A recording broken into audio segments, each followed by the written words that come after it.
It probably goes without saying, but this video will feature heavy spoilers for the ending of Final Fantasy VII Rebirth. That being said, let's get right into it.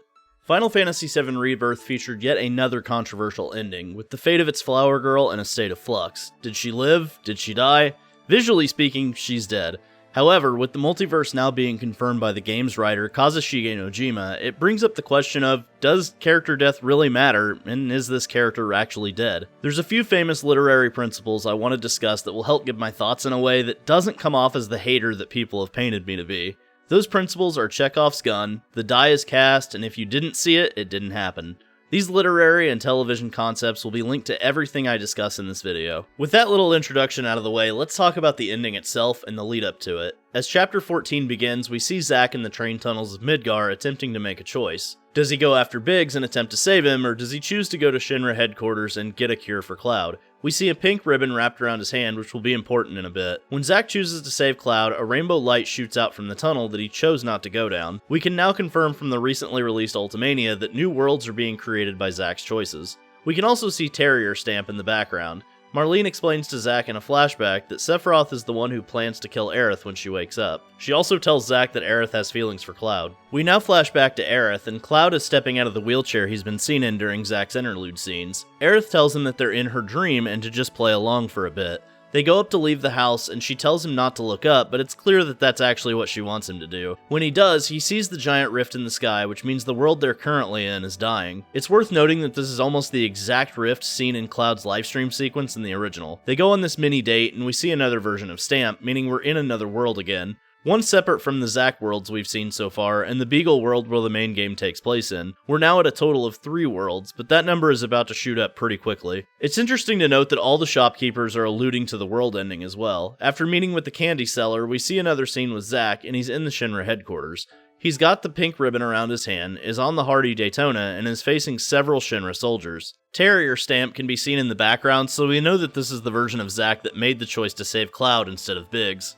He drives through this crowd, but his fate is unknown. We then go back to Aerith and Cloud, and Sephiroth begins to intervene. Some black feathers descend from the sky in front of Aerith, and Sephiroth states, "So this is where you've been hiding, in a world that has already accepted its fate." So while Aerith claims that this is her dream, Sephiroth is clearly able to go to these worlds at will, much like Aerith. This date definitely feels like a goodbye of sorts once the entire sequence plays out. It's almost like Aerith wants Cloud to have one last great moment with her before it's time to say goodbye. After a bit, we flash to Biggs in Reactor 6, which he explains to Zack that the world they're in now is devoid of lifestream. This world is designated by a different pug stamp, totaling 4 so far. Zack is also missing the pink ribbon around his hand, so we know this is the world where he chose to go after Biggs instead of Cloud. Biggs is shot dead by Shinra, and Zack jumps over the railing, his fate unknown. We flash back to Aerith, and Cloud is asking Aerith to explain what's going on, but she tells him they need to go to their spot for her to explain it.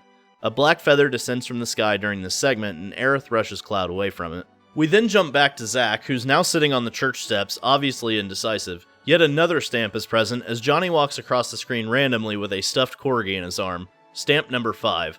Sephiroth begins walking up the steps to the church, slashes at Zack, and knocks him into a portal on the ground, the black whispers pulling him down into it. Zack fights his way out of the whispers and ends up in a white light, with Aerith's flower petals guiding him to a brighter white light portal. He jumps through another portal, and the game flashes to Aerith's church, with Aerith and Cloud now. Aerith makes it seem like she really wants to open up to Cloud, but she's really struggling with her feelings, almost as if she's shielding him from something. They hug, and she tells him not to blame himself no matter what happens. Clearly she knows what's about to happen and is protecting him from it. We'll go into the whys of that in a minute, because this might be the key to answering the question about the white and black whispers we'll see in just a bit. She takes a few steps and unties her famous pink bow and hands Cloud the white materia hidden inside of it. When Cloud rejects it, she says, "It's not about me though, it's about saving the world. And you." I believe this little throwaway line is one of the keys to this entire thing, and again, we'll go into that shortly. A bright rainbow light shoots out from around her feet, and she hands him the materia and thanks him for everything. She then pushes him into a portal in the ground as Sephiroth steps into the church. It's clear this isn't the same world we just saw with Zack, because the world that Aerith and Cloud are in is not the corgi version of Stamp's world.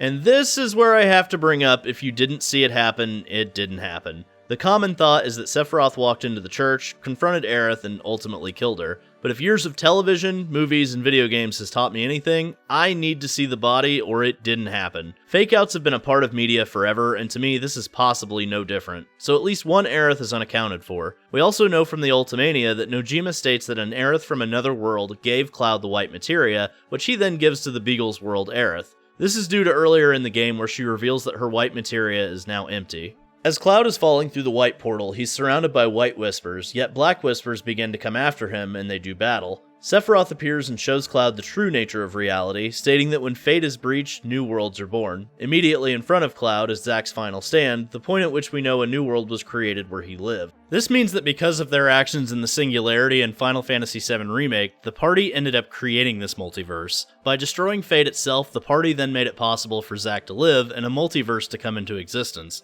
This appears to have been a part of Sephiroth's plan from the beginning. He explains that the planet encompasses a multitude of worlds, ever unfolding, confirming to Cloud that there is in fact a multiverse of some kind. He also tells Cloud that some worlds die quickly, while others endure, yet all are fated to be destroyed. Sephiroth says that we shouldn't mourn those worlds, as they all rejoin the planet upon dying. We then hear flashbacks of things that happened in Remake. Sephiroth tells Cloud to listen to the cries of the planet, which Cloud can hear their screams. He claims that the reunion is not just of the kind we know with Jenova, but a reunion of worlds. We then see flashes of Cloud as a black robe. Cloud tells Sephiroth that he wants no part in it, and Sephiroth claims that Cloud needs just a little push, and we're going to find out what that push is and what it has to do with Aerith. Sephiroth also tells Cloud that he gives Cloud his blessing just before he leaves his distortion. I'm going to bring this up a little bit later. Sephiroth's plan is to reunite the fractured worlds into one entity, absorb that entity, and then become even more powerful than he was in the original. We saw him absorb something at the end of Remake, and instead of Meteor, it's possible that it was a world that was rejoining the planet. I think it's also time we acknowledge something now that we know about this multiverse, so to speak. While it's easier to call it a multiverse, I go back and forth on whether to call it that, as it has a similar function, but doesn't necessarily seem as though it's the same traditional MCU-style multiverse. So for ease of conversation, a multiverse is the term I'll use for what we're seeing. But to my point, it's worth noting that every single named character in these alternate worlds is somehow directly related to Aerith in some way. Biggs and Aerith were childhood friends, Aerith knew Kyrie in the book The Kids Are Alright, and there's an obvious connection to Cloud and Zack. We also have her adopted mother Almyra and Barrett's daughter Marlene, who Aerith saved during the Sector 7 plate drop and showed Marlene her death. We know she's seen her death because Marlene later describes the man that will kill Aerith to Zack, and he recognizes him as Sephiroth. Biggs and Zack also claim that a certain wind carried them to these alternate worlds where they now live, but that they know that they were supposed to die originally. You could definitely chalk this up to the lifestream, and that seems as plausible an explanation as we'll probably get. However, it's also worth noting that all of these characters, besides Biggs and Zack, are still alive in the main world. And with that being the case, in this particular instance, the lifestream isn't an after-death location as we normally know it to be. We might be dealing with fractured segments of the lifestream, which Sephiroth suggests as much, and those fragments have somehow become tangible in some way, with Sephiroth wishing to absorb them. The reason I believe they're tangible is twofold. For one, Cloud has obtained the white materia from another Aerith. That much is confirmed in the Ultimania. And two, Sephiroth also claims that the fake black materia found in the Temple of the Ancients is the key to finding the real one locked between worlds. This to me spells that at least part of these worlds is tangible in some way. Moving on, Cloud leaves the portal and arrives in the Sleeping Forest. With white materia in hand, Sephiroth appears and tells him that it doesn't belong here and that it's very poor form. While it's obvious he's talking at Cloud, he's definitely not talking to him. That line was definitely meant for Aerith, as they've been locked in this chess battle from the beginning, and Sephiroth is basically saying she's a cheater. Cloud fights off black whispers, but then white whispers appear, creating a bright light in the forest.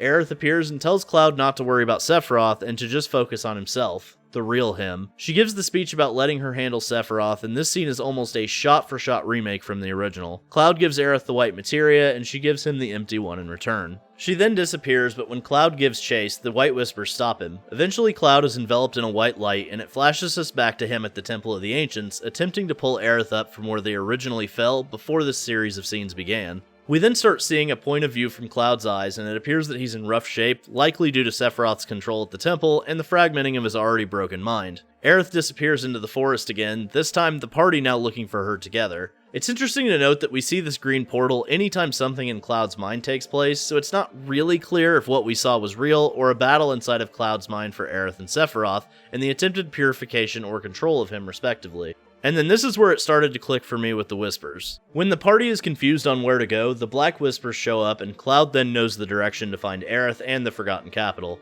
It's clear the party didn't see the Whispers because they even ask Cloud how he knows where to go. Cloud and each of the party members kind of have this moment where they all make their amends or promises to stick together, and it feels like the lead up is slowly building to everyone saying goodbye if things go south.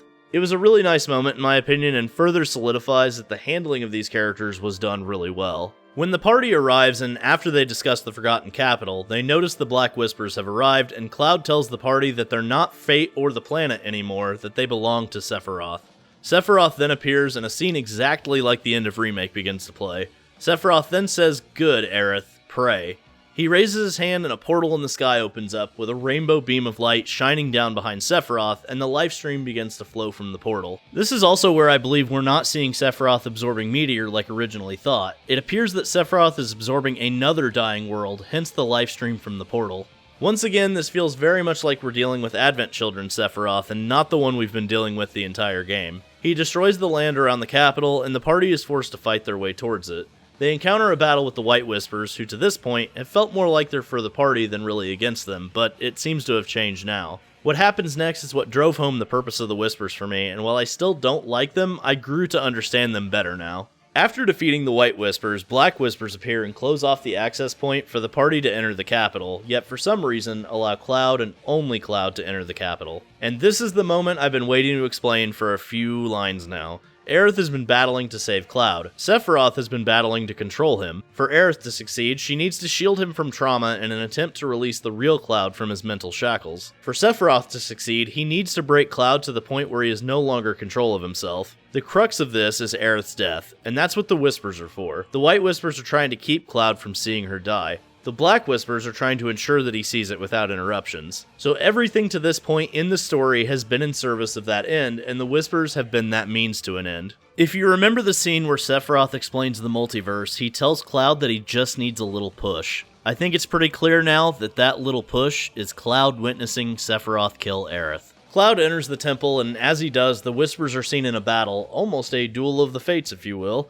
Cloud steps towards the altar, but as he does, it's clear the White Whispers are attempting to keep him from doing so. As he walks up, the White and Black Whispers are battling over Cloud, even surrounding his blade. He deflects them back, but the Whispers begin controlling him, making him raise the weapon to Aerith. The game forces you to fight against that, eventually breaking free. Black feathers descend from the sky, and Sephiroth descends with his blade to land the killing blow.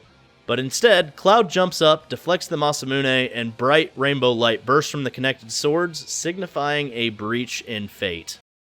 However, we see a flash, the sword is now in a different location, blood pooling around it. And then Sephiroth removes the bloody blade from Aerith and she falls over onto the ground, white materia falling from her bow. And just like that, Aerith is dead. The white materia descends into the water like in the original, but then things take a turn. Sephiroth begins laughing and we start seeing Cloud's glitching mind, with it going from crying to not, to him talking but no words can be heard. Sephiroth mocks him like he did in the original, but then Aerith reaches up with lifestream energy around her and tells Cloud that it's okay. The party is finally allowed through the portal, and now we're seeing things through Tifa's perspective, and even her mind is now glitching over it. Flashing back and forth from Aerith being bloody to not being bloody. Sephiroth then states that the confluence or joining of worlds has begun, and Cloud tells Aerith that he's got this. Sephiroth continues to mock Cloud and tells him that he's just a puppet, and the fight with Jenova begins. Everyone in the party has their limit break except for Cloud, signifying that he's not at the same heightened state of emotion that the rest of the party is, as if he's in denial or doesn't know that Aerith is dead.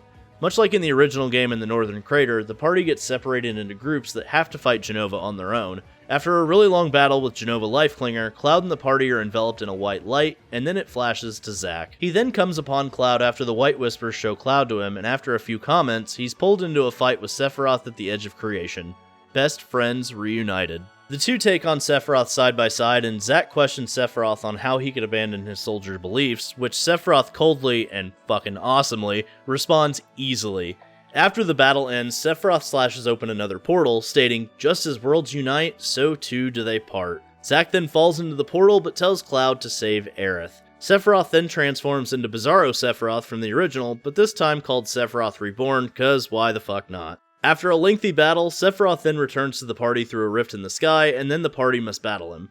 After another battle with Sephiroth and a Whisper version of Bahamut, we flash back to Zack, and it appears that he's now in a world doomed by meteor. He's in Aerith's church, and much like the player, asks, "What in the hell is going on?" Sephiroth Reborn appears in this world, and the two friends simultaneously recite the Soldier Creed, and I wanted to crawl out of my fucking chair from cringing. A flower portal appears in Zack's new world, and when Zack steps into it, it helps shield him from damage. Clearly, Aerith is still helping Cloud and Zack from wherever she's ended up, whether that be in a new world or in the livestream. After this battle, we flash back to the party, and they must fight a rebuilt version of Sephiroth Reborn, and they question if Cloud is helping them from wherever he's located. After this phase of the battle, Sephiroth returns to the Edge of Creation to go one-on-one with Cloud in his one-winged angel form, yet sends the Whispers after him. White Whispers shoot out from behind Cloud, and Aerith steps out from a portal, purifying the Edge of Creation into a white location because why the hell not? The two face off with Sephiroth in one epic final battle. During the fight, Sephiroth questions Cloud on whether any of what's happening right now is real or all just a fever dream. You could definitely argue that any time we're in the Edge of Creation that we're actually in Cloud's mind, but it doesn't really explain the world-hopping universe travelers like Aerith and Zack. Sephiroth also mocks Aerith, telling her to be gone because her part has been played. After the battle, Sephiroth just smugly flies away laughing, and when Cloud questions it, Aerith tells him that it's because he knows it's not over. White Whispers surround the two, and after they stand back to back, Aerith asks Cloud if he's ready and begins to hold his hand. She disappears into Lifestream energy, and Cloud is returned to the real world. Maybe. We then flash to Zack with Meteor descending towards him, seemingly accepting that he's about to die. The church fort collapses, and he falls yet again into another white portal. We then see Aerith laying on the floor of the altar, seemingly dead. Cloud approaches the rest of the party, with Aerith surrounded by the party and White Whispers and a rainbow light. Now the party is nowhere to be seen, and Cloud picks up Aerith and tells her to wake up, which, somehow, she does. Now this can be attributed to Cloud's denial of her death, or multiverse fuckery, but it's clear that at least in the Beagle world, Aerith is actually dead. The party knows it, yet Cloud seems to not be bothered by it. We then see the party around what appears to be the lake that Aerith would have been buried in, yet we don't actually see it happen. Two parts of this moment that I felt shouldn't have been touched were the monologue that Cloud gives when she's initially stabbed, and then him walking her into the lake to be buried. Unfortunately, neither one of them is here, and that's what really hit home for me, honestly. I think this would have been a perfect time to use a forced walking segment where the player has to say goodbye to her themselves and not just the party. Force the player to walk her down into the lake, force the player to let her go. I understand they're attempting to show just how broken Cloud is, and I'll explain my feelings a little bit later, but I felt this robbed Aerith and the player of her moment. Barrett claims they need to get going, and Cloud just nonchalantly says, "Yep, sounds good," as if nothing has ever happened. He has a headache and then sees Aerith sitting next to him. As the two walk away, Tifa looks up and only Cloud is standing there and has an odd smile on his face. We then flash to Rufus, who begins talking to Glenn, but I don't really feel like this is that important to the ending, so I'm gonna skip this part. What I will say, though, is that I'm actually excited for Wutai vs. Shinra, so in part 3, that is something I am looking forward to. We then flash to a scene with the weapons dispelling the Black Whispers inside the livestream with their large materia bellies. Then we move on to Zack being in another version of Aerith's church, but unlike the church where we fought Sephiroth Reborn, the flowers here are very much alive and well. Now there is the question of, is Aerith alive in this world he's found himself in? The flowers are deeply connected to Aerith, and to me it's possible that when the flowers are alive, so too is Aerith, but that's just a small theory I'm not putting much weight into. Zack says he couldn't have dreamed what happened because it felt too real. He repeats Sephiroth's last words of, "Just as worlds unite, so too do they part," and sounds hopeful that they could be rejoined. We then flash to Nibelheim, where the Black Whispers appear to be leading the Black Robes towards their new destination, the Northern Crater.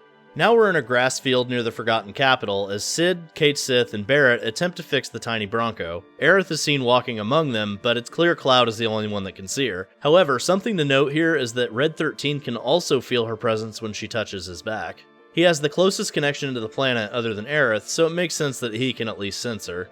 Cloud ponders over his orb, and when he attempts to pocket it, you can hear the sound of glass knocking against glass. Cloud then removes the black materia from his pocket, revealing that at some point he's obtained it. Just a small theory, but this may have been the blessing that Sephiroth told Cloud earlier that he had given him. He has a headache, then says the reunion, and places the black materia in his Buster Sword, officially hiding it. He looks to the sky and sees the rift, tells the party to not look up and to not let it get to them because he claims it's really just an illusion. However, it's clear that the party can't see it at all. He tells them that Sephiroth is headed up north and that it's soldiers' intuition, yet we know that that's just the reunion taking hold of Cloud. Barrett gives a heartfelt talk to Cloud about trusting him and hoping that Cloud can carry the burden of the future of their journey. He tells Barrett that he can handle it. Cloud then turns around and sees Aerith again after she tells him to take care. He asks if she'll be okay getting back, and the scene plays out reminiscent to when they met in Midgard just before Tifa was taken to Don Corneo.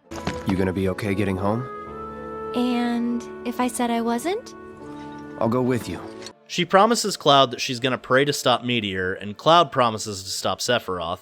He then gets on the tiny Bronco and flies away. Aerith then tells the party goodbye with no promises await at Journey's End coming across the screen.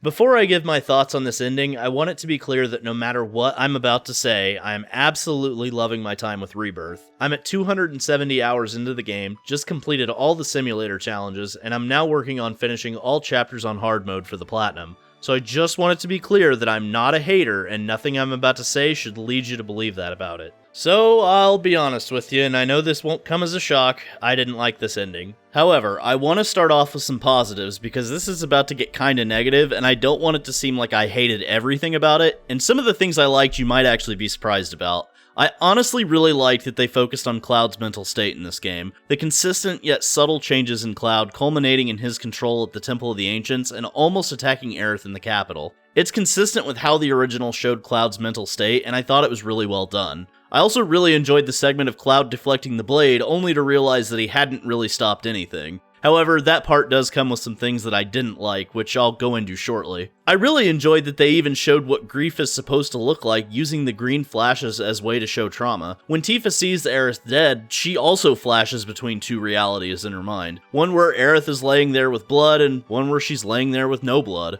It's a unique way to visually represent trauma and loss. Unfortunately, things like this kinda get lost when you mix them with multiverse theory. If the player doesn't know whether or not the multiverse does or doesn't apply, it's hard for the player to understand what's going on enough to feel something about that moment. Aerith's death was supposed to be one of the defining moments of this game and of this story, and I felt personally that it was treated as being in service to another character's story arc instead of in service to her own and the overall plot. A robbing Peter to pay Paul type of scenario. Yes, Cloud is the main character, and yes, things should be done to ensure that his character arc is fulfilled. But we didn't get anything from Aerith's death here that really dug the knife in like it was supposed to. No monologue, no walking her down into the lake, just nothing. I will admit that if they're going with Cloud rejecting her death, the lack of a burial scene and monologue are thematically consistent with this new story. However, the powerful visual of those two parts of the scene was one of the many things I was looking forward to, and admittedly, these requests are absolutely all selfish. It's very clear that during the part where Cloud is crying and we can't hear what he's saying, but we know he's talking, that the monologue is happening. I think for me personally, as raw and powerful as Cody Christian has been as Cloud Strife, I wanted his performance to break me in this scene. And that isn't even really a negative, because if a voice actor has that kind of power over me across two games, they're doing a damn good job and they need to be celebrated. It's kinda like in the original when Cloud is officially broken and he begs Hojo to give him a number like the rest of the clones. I want to hear Cody's take on this scene, and I honestly hope it remains in the third part. But now I want to address what happened immediately after she got stabbed. We had to fight a 10-phase boss fight with party banter still happening, across time and space, inside Cloud's mind, maybe? Dead characters fighting side by side with Cloud, even as recently as 45 minutes prior, at the beginning of the Genova boss fight when Aerith got stabbed. Zack and Cloud stating the Soldier Creed together, splitting of timelines, realities, worlds, etc. It just felt all thrown into the ending for no reason other than shock factor and to give the multiverse some sort of narrative importance. It felt like a method of creating fan service that in turn didn't service the story in a meaningful way. I'm also very much a the die as cast type person. What this means is that once something has happened, it can't be changed. It brings a sense of finality to death. It brings with it a hopelessness, a grief. But it also creates heroes, it creates new life, and there's beauty in that. Aerith's death in the original was senseless, brutal, yet poetic at the same time.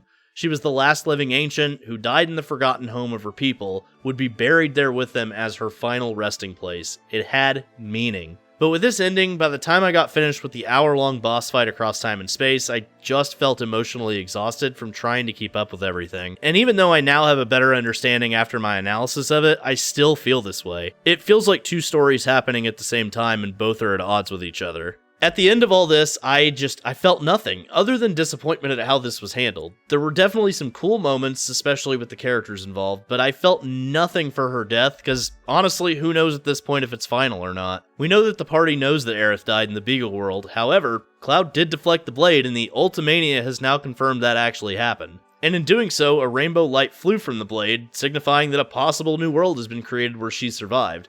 And at that point, I emotionally cash out because death means nothing when I don't know if it's real or not. Granted, I believe she died in the Beagle world. That part I'm not disputing at all. But we have a world where it's thought that she died, but we didn't see the body, so how can we really be sure? And we also potentially have a world created now where she lived at the Forgotten Capital, because as Sephiroth stated, when fate is breached, new worlds are created as a result. Nomura comments on this in the Ultimania, stating, "In the original Final Fantasy VII, in order to depict the cruel loss of someone you cherish, they had Cloud be a bystander as Sephiroth killed Aerith. In Rebirth, they wanted to fight back against Destiny and have Cloud make an effort to parry Sephiroth's attack. However, when you actually lose someone you cherish in the real world, you aren't able to accept it right away. Rebirth strives to depict that inability to accept the loss of someone precious to you. Cloud's psychic interference reflects his state of mind. And while this is great, and I hope this means that they're sticking with the original story, the multiverse has done nothing but create confusion when this scene should have been pretty straightforward. Because we did so much hopping back and forth between all of these worlds earlier in this chapter, you put the idea of the multiverse into the player's mind. You can still show Cloud's broken mind, but the convoluted plot elements feel as if they've only served to take the focus away from what should have been the focus, and that's Aerith. This is a character we just spent 100 to 150 hours across multiple games with, and yet I walk away from this ending feeling nothing. You could definitely make the argument that they wanted to give us false hope, and in some ways they definitely did, but in other ways they only served to cut the emotional weight something like that would have had by having her show up in the boss fight after her supposed death.